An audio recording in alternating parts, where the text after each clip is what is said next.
او انبیاء کرامو نه دوکي کیږي نه، هغه معصوم مخلوق دی د الله تعالی.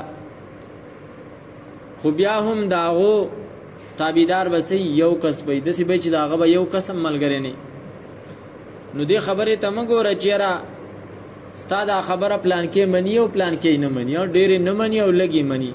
دغه خو د حق نشانی ده چې اکثریت د خلکو به حق خبره نه مني، لږ خلک بیا چې دی نو مني.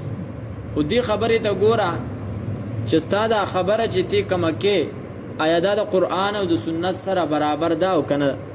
که خبره دی د قرآن او د سنت سره برابر ای نو بیا خفه کېږه مه په دې باندې چې خلک تا پسې خبرې کوي. په دې مه بې سوره کېږه چې یاره ستا منونکي لږ دي، که چېرته ستا تابعدار ډېري په دې نن سبا دور کې چې ورته وایي ستا فالوور ډېري، خو بل طرف ته چې کوم دی نو خبره دې څه ده، خبره دې غلطه ده، د ګناه ده. نو بیا په دغه په ځان ویرېږه، په خپل ایمان ویرېږه. دې ته مه ګوره چېره زما دومره کسان چې دی نو هغه څه دي تابعدار دي، دونه مې فالوور دي. ستا په دې فالوورو څو ستا په دونه فالوور نه وي چې څومره د ډمانو فالوور دي. صحیح ده؟ نو هغه د دې خو دا مطلب نه چې هغه ډمان په حق دي. نو نوح علیه السلام